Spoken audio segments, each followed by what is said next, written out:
Semfuko. Yeah. Neno moja kueleza wiki ya kwanza pre-season. Pre-season iko poa. Maendeleo mazuri.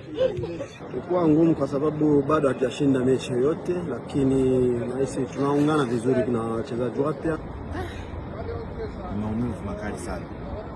Mazoezi ni nzuri zaidi, tunaendelea kujiandaa kwa ajili ya mashindano yote ambayo yako mbele yetu. Wiki inaenda vizuri, namshukuru Mungu.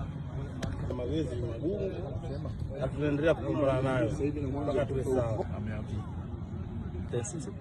And I love it.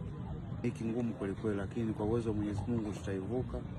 Je pense que on se prépare bien pour la saison à venir. First week is it's tough because you play 2 games.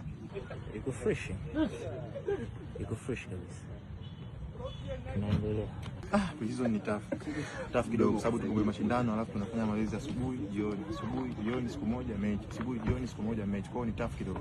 Pre-season ni ngumu, sio nyepesi, ni ngumu. Tough. Très fatigant. C'est pas facile du tout. Zigo. Lakini hapa bonasi Paul. Nasema enjoy things, enjoy things. Kwa hiyo naamini itakuwa sawa. Unasajua timu zetu zitoka. Good.